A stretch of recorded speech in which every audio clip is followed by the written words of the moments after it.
समझा? यस।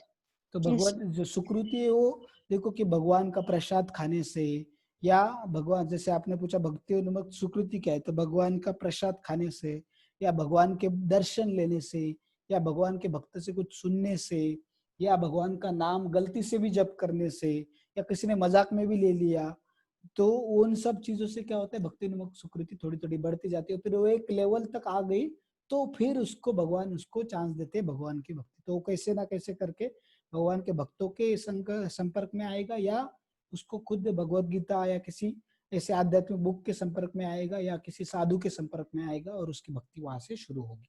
ठीक है? तब तक जिसकी सुकृति नहीं है, पूर्ण नहीं हुई, तब तक वो भगवत भक्ति में जुड़ नहीं सकता।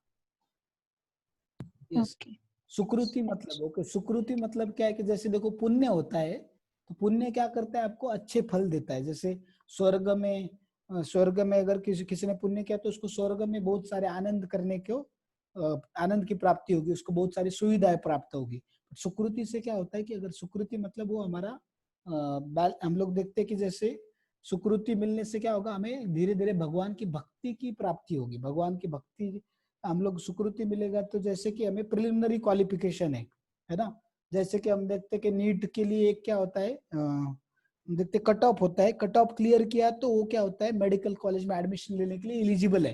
बट इसका मतलब ये नहीं कि उसका नंबर लग गया करके, ठीक है, बट वो एलिजिबल तो एटलीस्ट, फिर नहीं है उसका नंबर नहीं लगा तो पैसे भर के एटलीस्ट एडमिशन तो ले सकता है। बट जिसने नीट दिया ही नहीं, या जिसने नीट में मिनिमम कट ऑफ क्लियर ही नहीं किया, तो वो क्या होता है, मेडिकल एग्जाम के लिए अपियर ही नहीं हो सकता, मेडिकल कॉलेज में एडमिशन ही नहीं ले सकता। तो वो कट ऑफ क्लियर करना मतलब सुकृति है। सुकृति उधर तक जिसका पूरा हो गया, उसने कट ऑफ क्लियर किया, तब उसकी भक्ति शुरू होगी। ठीक है, समझ में आया? और किसका कुछ सवाल है? यस अनुष्का बोलो। सर अगर हम अभी भक्ति करते हैं और मान लो अभी हमारी डेथ हो गई, सो नेक्स्ट लाइफ में मतलब हमें याद रहेगा कि हम भगवान की भक्ति करना चाहते थे वगैरह वो सब, या भूल देखो जाएंगे?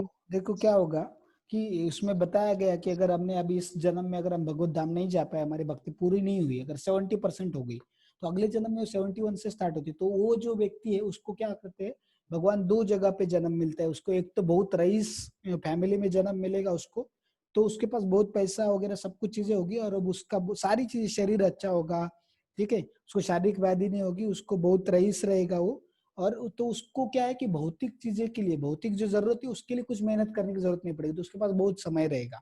तो इसलिए उसको समय है, तो क्या अगर उसको भगवान पिछले जन्म भक्ति की है, तो उसको अगर थोड़ा भी किधर का, और उसकी वो अपनी जो देखो अपनी जो सटल बॉडी रहती है, मन बुद्धि अहंकार, वो तो साथ में ही रहता है, तो उसमें वो सब भरा हुआ है। तो थोड़ा भी अगर किसी ने क्या किया, उसको चांस मिल गया, तो उसकी वो सारी भक्ति जागृत हो जाएगी, और उसको सब याद आने लग जाएगा।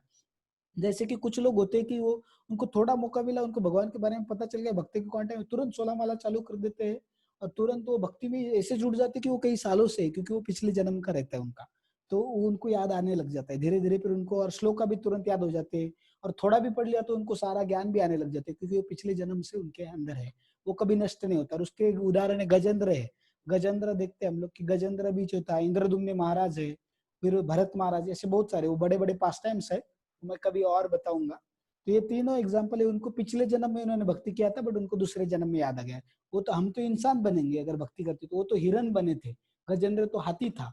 तो उन लोगों को भी भगवान की भक्ति की हुई, वो सारी प्रेयर सारे मंत्र सब याद आ गया उनको, और उन्हें भगवान में को पुकारा, और भक्ति भक्ति करके वो भक्त भगवत धाम चले गए, हाथी के शरीर में ही, और वो तो हिरन के शरीर में ही भगवत धाम चले गए। ठीक है, समझे? यस। तो हिरण के शरीर में नहीं गए वापस, वो जड़ भरत बन के गए, बट जो गजेंद्र थे वो हाथी के शरीर में ही भगवत धाम गए। तो वो ऐसा हम इससे समझ सकते हैं कि हमें वो याद आएगा। नहीं तो क्या होगा, किसी को भगवान के जो शुद्ध भक्त, भगवान के बहुत महान भक्त है, उनके घर में जन्म मिलेगा, तो वो उसका बचपन से ही सारी भक्तिमय चीजें वो रहेगा, और उसको वैसे संस्कार होंगे वैसे, और बचपन से ही वो भक्ति करने लग जाएगा, उसको वेट भी नहीं करना पड़ेगा। उधर से उसके भक्ति चालू होके वो उस जिंदगी में अपनी भक्ति पूरी करके वो क्या होगा, भगवत धाम चला जाएगा। तो इसलिए किया हुआ भक्ति कभी वेस्ट जाएगा नहीं, कभी नुकसान होता नहीं।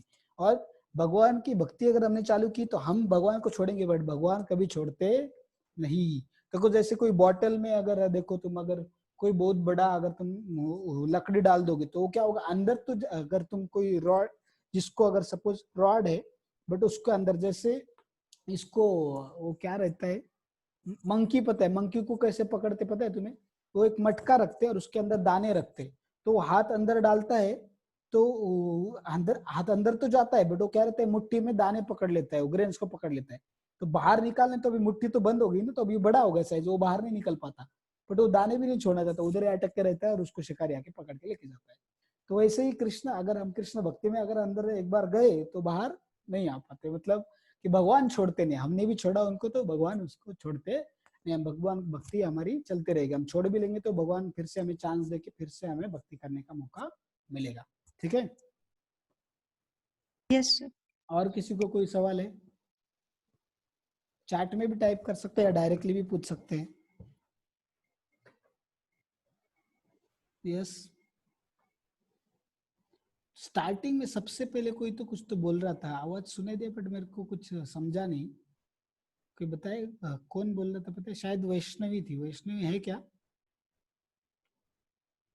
यस, नहीं है, ओके। यस, और कोई किसी का कुछ सवाल है? आज के सत्र में हमने जो जो देखा चीजें, प्रैक्टिकल क्वेश्चन कुछ या ऐसा कुछ आपको जो बताया उसके बारे में कुछ डाउट है? यस, पक्का नहीं है किसी को कोई भी सवाल? सबको सब कुछ समझ में आ गया? तो आप सब लोग बहुत सिंसियर है कि आप लास्ट तक रुके हैं अभी तक और पूरा सेशन अटेंड किया, क्वेश्चन आंसर भी अटेंड कर। यस, व्यंकेश तुमने हाथ ऊपर किया, तुम्हें कुछ कोई सवाल है क्या? आपको कोई सवाल है? ओके, तो आप सब लास्ट तक रुके हैं, क्वेश्चन आंसर सेशन भी अटेंड किया है, तो दिस शोज दैट आप बहुत सिंसियर है। तो भगवान आपको जरूर कृपा देगा और आप भगवत भक्ति करते रहेंगे अपनी। बस इसमें देखो आज के सत्र में हमने देखा सिर्फ भगवत भक्ति करना, तो वो तो इम्पोर्टेंट है ही, वो तो अंतिम ध्येय है ही हमारा, बट उसको अच्छे से करने के लिए हमें हमारा कर्तव्य का भी अच्छे से पालन करना पड़ेगा। हम कर्तव्य को त्याग नहीं सकते, और कर्तव्य हम अच्छा लगे या ना लगे उसके लिए नहीं करते हम कर्तव्य, ठीक है ना? इसलिए करते भगवान के आनंद के लिए करते, उसको भी, वो भी एक प्रकार का भगवान का भक्ति ही है, तो इसलिए हमें उस कर्तव्य का पालन करना पड़ता है। बट कुछ लोग बोलते कर्म ही पूजा है, वो भी गलत है, वो दूसरे एक्सट्रीम में जाते हैं कि क्या करते हो, कर्म ही करते रहते, फिर वो भगवान की भक्ति मन में रखो, बस मन में भाव होना चाहिए। खाना खाते के मन में खाते क्या? सोते मन में है क्या? नहीं ना, वो तो बाहर से करते हो ना। बट भगवान की भक्ति मन में रखो, बोले बस बाहर कुछ करने का, बस जप मत करो, कुछ मत करो, बस मन अच्छा रखो, वो भी गलत है, ठीक है? और वो अपने कर्म ही अच्छा करते रहे, दिन दिन रात कर्म में लगे रहते, वो भी गलत है।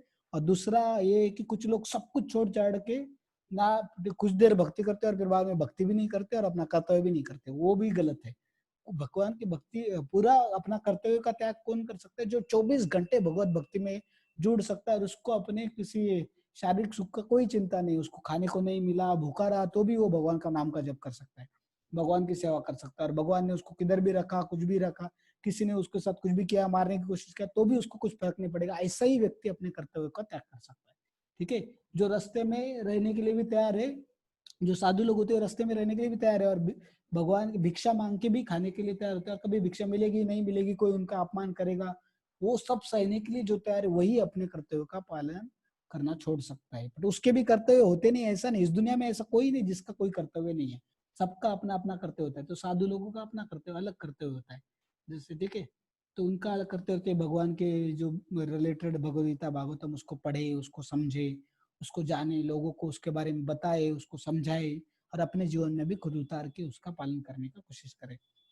तो मैं आप सबसे प्रार्थना करता हूँ कि आप सब मेरे लिए प्रार्थना कीजिए और आप सबके आशीर्वाद दीजिए कि मैं जो बताया आज, जो बताया चीजें वो बहुत ही हाई फाई, बहुत उच्च स्तर की है, तो कि मैं उसको पालन कर पाऊँ अपने जीवन में, और आप भी आपको भी उसका फायदा हो, क्योंकि ये इतना आसान नहीं, सारे इंद्रियों को नियंत्रण करना, मन को नियंत्रण, बुद्धि को, उसको काफी समय लगता है, क्योंकि हम भक्ति इतने अच्छे से नहीं करते, हम इतनी तीव्रता से भक्ति नहीं करते, इसलिए हम इन चीजों को इतने अच्छे से, जो जितनी तीव्रता से भक्ति करेगा उतना जल्दी, इवन एक मोमेंट भी काफी है सारे इंद्रियों को वश में करके भगवान का शुद्ध बनने के लिए, बट हमें उतनी तीव्रता चाहिए, उतनी तीव्रता हमारे अंदर नहीं है। इसलिए तो आप प्रार्थना कीजिए कि मेरे अंदर थोड़ी तीव्रता आ सके, मैं और गंभीर बन सकूं, और ये सारी चीजों को अपने जीवन में पालन करने का एटलीस्ट सिंसियरली प्रयास कर सकूं, ठीक है? व्यंकेश को कुछ क्वेश्चन है तो पूछो। यस, हरे कृष्ण सर। हाँ बोलो। सर मेरा टॉपिक मतलब इससे ही रिलेटेड है थोड़ा सा। हाँ मतलब अगर मेरा क्वेश्चन ये है कि मतलब हम भक्ति करते हैं तो हमारे मतलब हमारा जो बिहेवियर होता है डिवोटी के साथ वो अच्छा होता है, पर बाकियों के साथ उतना अच्छा नहीं होता। मतलब कभी-कभी वैसा हो जाता है। और हम्म। अगर हमारे भाई-बहन भी डिवोटी है और उनके साथ अगर हमारा झगड़ा होता है या फिर कुछ अच्छे से बिहेवियर नहीं रहता तो उसको कैसे समझ सकते हैं? देखो कि अगर हम भक्त हैं तो हमने समझना चाहिए। पहले तो हमने अपने आप को भक्त समझना ही नहीं चाहिए, ठीक है। अभी तक हम भक्त बने ही नहीं, क्योंकि इस देखा इस श्लोकों में भी हमने आज के सत्र में देखा कि भक्त का क्या व्याख्या किया है ना। अपने पूरे इंद्रिय 24 घंटे भगवान की सेवा में लगा के जो भी करता है सब भगवान के आनंद के लिए करता है, ठीक है। वो पहला चीज है वो। तो हम अपने आप को भक्त समझना ही नहीं चाहिए वो। तो ये जो व्याख्या ये जो ज्ञान है दूसरों के ऊपर अप्लाई नहीं करने का कि ये भक्त है कि नहीं मैं चेक करता हूँ, इसमें तो ऐसा बता ये तो ऐसा करता ही नहीं। दूसरों के लिए नहीं हो। भगवान का एक बार भी कोई नाम लेता है जब करता है तो वो भक्त है, ठीक है। भगवान को परम श्री कृष्ण भगवान को सुप्रीम मान लेता है वो भी भक्त है। तो भक्त के भी अलग अलग स्तर होते हैं, बट हमने अपने आप को भक्त नहीं मानना चाहिए, पहली चीज। और दूसरा, बाकी कोई अगर भक्त हो या अगर कोई भक्त है तो उसके साथ तो हमने बहुत अच्छे तरीके से बर्ताव करना चाहिए। वो अपने से हर्ट नहीं होना चाहिए, क्योंकि अगर भक्त को हमने तकलीफ दिया वो अपने से नाराज हो गया और हमने उसको दुख पहुंचाया तो वो भी सहन कर लेगा, वो माफ कर लेगा, बट भगवान माफ नहीं करेंगे। फिर अपने जो इंद्रिय है वो और अनियंत्रित होंगे और भौतिक जो इच्छा है वो जागृत होंगी और हम लोग भौतिक आसक्ति में डूब जाएंगे। तो वो भक्तों का अपराध कंसिडर किया तो वो सबसे डेंजरस, जैसे मैड एलिफेंट बोलते हैं उसको, है ना, प्रमत्त हाथी। हाथी तो वो क्या करते हैं, जो कोई बहुत ब्यूटीफुल गार्डन अपनी इतनी मेहनत से उसको महीनों तक मेहनत करके बनाया, हाथी एक मोमेंट में एक मिनट में उसको सब तोड़ फोड़ करके सब विध्वंस कर देता है। वैसे भक्तों के प्रति अपराध के तो पूरा विध्वंस करता है, ठीक है। वो एक है। दूसरा, अगर कोई भक्त नहीं है तो क्या करना चाहिए, समझना चाहिए कि हम थोड़ी ना जानते उसने पिछली लाइफ में उसने भले ही कि वो पिछली लाइफ में भक्ति किया रहेगा तो उसका अगर 90% कंप्लीट हो चुका बट अभी तक याद नहीं आया, जब याद आएगा तो वो बहुत सीरियस भक्त बन गया तो उसके कर्म हमें लगेंगे, उसके हमें सजा भुगतनी पड़ेगी अगर उसको भी हमने तकलीफ दिया है तो। और उसके हृदय में भी परमात्मा है, वो भी तो भगवान का बेटा है, तो उसको हमने सेम वही आदर से ट्रीट करना चाहिए। भगवान अगर कोई बच्चा अगर नॉटी भी है बट कोई बच्चा अगर शैतान है वो माँ बाप के अगेंस्ट है, फिर भी अगर किसी ने उस अपने बच्चे के बारे में बोला माँ बाप को तो उनको अच्छा नहीं लगता, उनको बुरा लगता है उसके बारे में, ठीक है ना। तो वो हमने जानना चाहिए, वो सोचना चाहिए, भगवान नाराज हो जाएंगे। तो इसलिए हमने उनके साथ भी अच्छा बर्ताव करना चाहिए, उनको भी दुख में नहीं पहुंचाना चाहिए और उनको कम लेखना नहीं चाहिए, क्योंकि कब कौन क्या बन जाए पता नहीं चलेगा, कौन शुद्ध भक्त बनेगा। एक मोमेंट भी काफी है शुद्ध भक्त बनने के लिए। अगर उसका अपराध किया, जैसे ध्रुव महाराज, तो उसकी सौतेली माँ ने उसको, सौतेली माँ और सौतेली भाई की वजह से, भाई ने तो कुछ किया नहीं था भाई की वजह से, बट इनडायरेक्टली उसको दुख भुगतना पड़ा, और सौतेली माँ ने तो डायरेक्टली इंसल्ट किया था। बाद में उनको सजा, तो उस टाइम पे तो ध्रुव महाराज भक्त भी नहीं थे, पर बाद में शुद्ध भक्त बन गए तो उनको सजा भुगतनी पड़ी, है ना।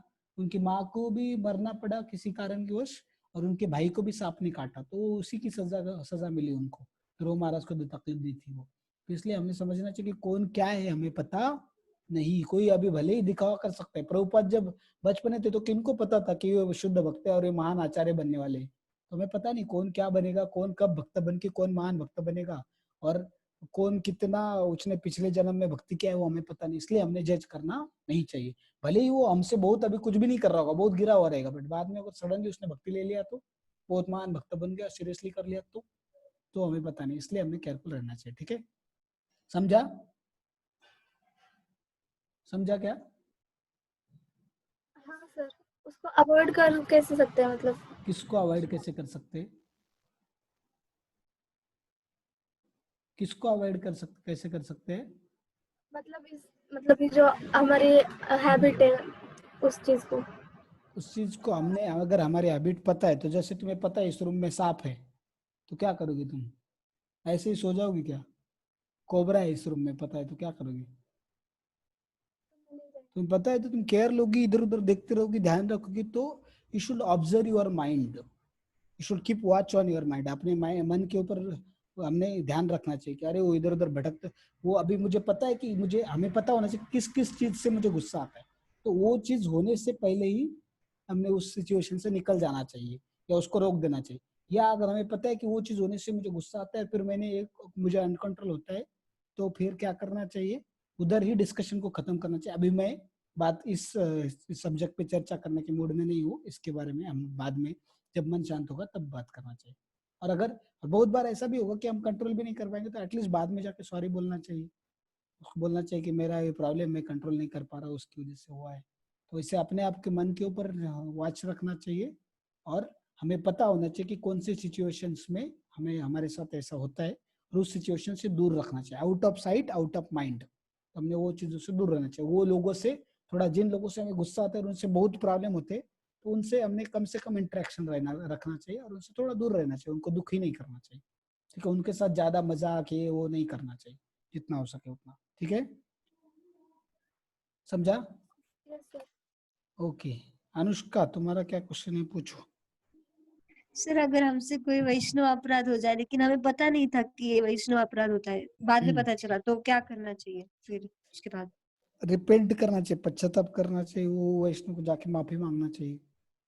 कि उनको क्या किया वो नहीं बताना चाहिए, बट जैसे बर्थडे, इसलिए मैंने बोला था बर्थडे जो है वो वैष्णव का या अपना उसी के लिए होता है, तो उस दिन हमने सबसे माफी मांगना चाहिए।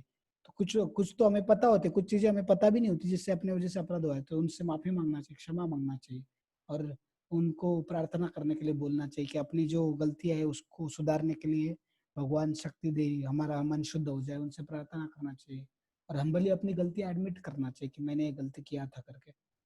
तो अगर हम गलती नहीं बता सकते तो एटलीस्ट क्षमा मांगना चाहिए कि मेरी वजह से आपको ये दुख पहुंचा, मुझे क्षमा कर दीजिए। तो भक्त बहुत दयालु होते हैं, वो क्षमा कर लेते हैं। अगर हमने सही मायने में अगर अपने हृदय से माफी मांग लिया, और पश्चाताप करना चाहिए कि मैंने ये बहुत गलत किया है, और हम्बल रहना चाहिए, फिर उससे हम नम्र हो जाते हैं कि मैं कितना बुरा हूँ, मैंने इसको हर्ट किया, ऐसा किया या अपराध किया। तो और भगवान को भी क्षमा मांगते रहना चाहिए, भगवान से भी प्रार्थना करनी चाहिए। तो डायरेक्टली उस भक्त से हमने क्षमा मांगनी चाहिए। अगर उनसे नहीं मांग सकते, अगर वो है ही नहीं इधर, अभी सपोज कोई चला गया इस दुनिया से, या हमें पता ही नहीं, अभी उनका नंबर नहीं, कांटेक्ट नहीं, तो फिर भगवान से मांगना चाहिए कि भगवान मुझे उसके लिए क्षमा करो, मैं दोबारा गलती नहीं करूँ। तो बेस्ट इज वो भक्तों को जाके क्षमा मांगो। ठीक है। सर लेकिन आपने कहा कि भक्त तो माफ कर देते लेकिन भगवान नहीं करते, हाँ, तो अगर वो भक्त ने तो माफ कर दिया, ठीक है, तो वो माफ कर लिया, और अगर हमें अपने गलती का एहसास हो गया और हमें रिपेंटेंस, तो देखो जनरली लोग वैसा हुआ तो रिपेंटेंस मतलब पश्चाताप हुआ, और हम पश्चाताप के जो आंसू निकलते हैं ना कि मैंने इतना बुरा किया, ये कैसे हो सकता है मेरे साथ, तो उस आंसू से सारे पाप और वो सब धुल जाते, फिर भगवान भी क्षमा कर देते। ओके समझे ना? थैंक यू अगर अपना सर। सही मोटिव है, अगर हम सही तरीके सच में माफी मांगना चाहते, फॉर्मेलिटी के लिए नहीं, और पूरी कोशिश करते कि दोबारा उसको दोहराए नहीं, तो भगवान भी माफ कर देते। ठीक है। Yes thank you sir. Yes, और किसी को कुछ क्वेश्चन है? यस, और किसी को कुछ सवाल है क्या? नहीं है किसी को कोई सवाल? ठीक है, अभी आज के सत्र में हम इधर ही इतना ही देख के इधर विराम देते हैं, इधर ही रुक जाते हैं। तो अच्छा है, आप बहुत सारे क्वेश्चन सवाल पूछते हैं, तो मुझे भी सोचना पड़ता है ना, और मुझे भी बहुत सारी चीजें सीखने को मिलती है आपके सवालों से, और मुझे भी प्रिपेयर करके आना पड़ता है, तो वो मेरे लिए अच्छा है ना, सारी चीजें। तो क्वेश्चन आंसर के लिए वैसे नहीं करना पड़ता, बट टॉपिक में डिटेल में डेप्थ में और उसमें सारी चीजें क्लियर रखनी पड़ती है, ताकि कम से कम सवाल आए। तो इसलिए मैं वैसी कोशिश करता हूँ। तो आप सब सवाल पूछ रहे, इसका मतलब वो अपने जीवन में आप उतारना चाहते हैं, अप्लाई करना चाहते हैं। प्लीज उसका एक्सेप्ट माय हम्बल ओबेसेंसेस। धन्यवाद, प्रणाम। Hare Krishna, thank you very much. आप सबको भी मेरा सब प्रणाम, और हम आज यहीं पे रुकते हैं, ठीक है। हरे कृष्णा। तो आप मेरे लिए प्रार्थना करना मत भूलिए, और आपके आशीर्वाद भी दीजिए, भगवान से प्रार्थना कीजिए कि ये सब मैं अपने जीवन में उतार सकूं, या प्रामाणिकता से उसकी पूरी अच्छे से कोशिश कर सकूं, पूरे मन से अपने कोशिश कर सकूं, और सीरियस बन सकूं, भक्ति में तीव्रता बढ़ा सकूं। उसके लिए आप सब भी प्रार्थना कीजिए, क्योंकि ये सारी चीजें इतना आसान नहीं है, बट एटलीस्ट हम बोलेंगे, तो बोलने से भी ये चीजें, बोलने से और सुनने से भी क्या होता है, हमारा हृदय शुद्ध हो जाता है, और हमें एटलीस्ट थियोरेटिकली पता होगा, तो हम प्रैक्टिस से धीरे धीरे धीरे धीरे उसको अप्लाई कर पाएंगे। ठीक है। और अगर नहीं कर पाए तो एटलीस्ट हमें क्या होगा, पश्चाताप होगा, और पश्चाताप से क्या अगली में हमारी इच्छा तीव्रता बढ़ जाएगी भक्ति की, और ये और करना चाहिए, और करना चाहिए, मैं फेल हो रहा हूँ, फेल हो रहा हूँ, तो हम और भक्ति करेंगे, और बढ़ाएंगे, और तीव्रता बढ़ाएंगे।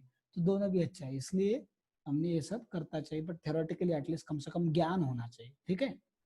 फिर ज्ञान से हम उसको अप्लाई करते रहेंगे धीरे धीरे, फिर उससे हम रियलाइजेशन आएंगे, और जिस दिन हमें, देखो ये सब ज्ञान तो हमें हो सकता है, बट जिस दिन, जब तक भगवान की कृपा नहीं मिलती, तब तक हम इसको अप्लाई अच्छे पूरी तरीके से नहीं कर सकते। तो हरे कृष्ण महामंत्र का जब अच्छे से करते रहिए, भगवान को प्रार्थना करते रहिए, क्योंकि ये जो हमारे जो बुरे गुण है अन्यथा वो पर्वत के समान है, और पर्वत हम उठा नहीं सकते, हमारी शक्ति नहीं उतना। बट गौर भगवान का नाम है गिरिधारी, गोवर्धन गिरिधारी, तो वो उनको नष्ट कर सकते, उनको उठा सकते, एक छोटी सी उंगली में उठा सकते, और वो चाहे तो 1 मिनट में उसको नष्ट कर सकते हैं ना। तो या जैसे हम देखते हैं विषैले सर्प है, तो जैसे कालिया कितना बड़ा सर्प था, सबसे बड़ा सर्प था, तो उसके ऊपर भगवान ने नृत्य किया था। वैसे अपने जो इंद्रिय है विषैले सर्पों के समान है, तो उसके ऊपर भगवान नृत्य करके उनको उनका दमन कर लेते, जैसे कालिया का दमन कर लिया था। तो भगवान ही कर सकते हो, वही इंद्रियों के स्वामी है, इसलिए उनसे प्रार्थना करती रहनी चाहिए और भगवान की भक्ति करते रहनी चाहिए, और ज्ञान भी प्राप्त करता रहना चाहिए। तो फिर हम धीरे धीरे क्या होगा, अपना प्रयास जब बहुत सिंसियरली ऑनेस्टली प्रयास करेंगे तो भगवान देख के एक दिन खुश हो जाएंगे, और वो अपने सारे इंद्रियों को शुद्ध करके उनकी भक्ति में हमेशा हमेशा के लिए लगा देंगे। ठीक है, ऐसी में सबके लिए आपकी प्रार्थना करके इस सत्र को हम यही विराम देते हैं। हरे कृष्णा। आपका बहुत बहुत धन्यवाद।